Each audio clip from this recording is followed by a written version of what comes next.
Hello सांग माने welcome to my channel. आज आम कंद खीरी बनैबा। कंद खीरी बनैबा पई मुठी 500 ग्राम कंद नहीं जाइछि। सेथिरे जहा माटी लागिछि ताको एमिति भल भाबरे परिष्कार पानी रे धोई नबा।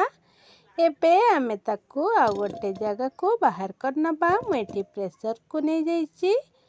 सेथिरे आमे पानी देकी ताको 2टा सीटी लगे दबा। एपटे मु तावा बसैकी सेथिरे किछि बादाम दे नोची ताकू एमिति भाजी नेबे। एठी हमर बादाम सब फुटी गलानी, बहुत भल किनी भाजी हे जाइछि। एपटे कंद मध्य सिझी गलानी। आमे कंद सब को बाहर कर नबा। एमिति पानी रो छानी के बाहर कर नेबे। मु एठी कंद सब को ठंडा हबा पई छाडी नेउछि। एबे आमे आहार चोपा बाहर कर नबा। एठी आ टिके टिके गरम मध्यम थिला कंद मु एथिरे चोपा बाहर करनेली। देखंतु मु एठी सबु तक कंदर चोपा एमिति बाहर करनेछि। एबे आमे सबु कंद को एमिति भल भाबरे चकटी नबा। एठी मु सबु कंद को एमिति चुना चुना करिके चकटी नै सरिबा परे मोर बादाम भजा ठंडा हे जाइतिला। मु तेणु बादाम भजारू चोपा बाहर करनोछि। एठी मु किछि किसमिस मध्य नै जाइछि।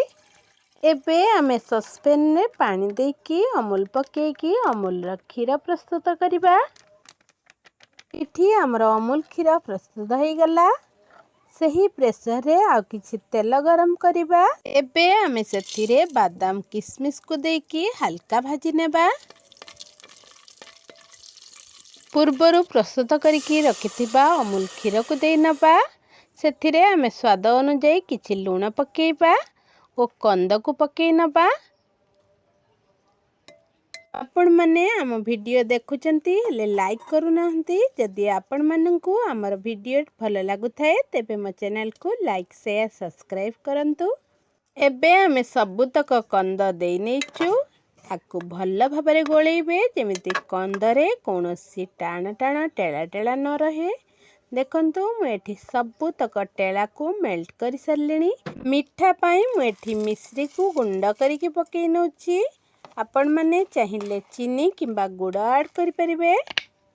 एठी मा चेरी काटी नउचंती। आमे खीरी रे चेरी पकेइले बहुत भल देखा हुए, ता सहित टेस्ट मध्य लगे। तो आमे एबे खीरी रे चेरी ऐड करनबा। आ ताकू किछि समय गोळेई सरिबा परे देखंतु बहुत भल भाबरे खीरीटा फुटी आसिलानी। एबे आमे एथिरे गुजराती गुंड पकेकी खीरी को ओल्हेई नबा।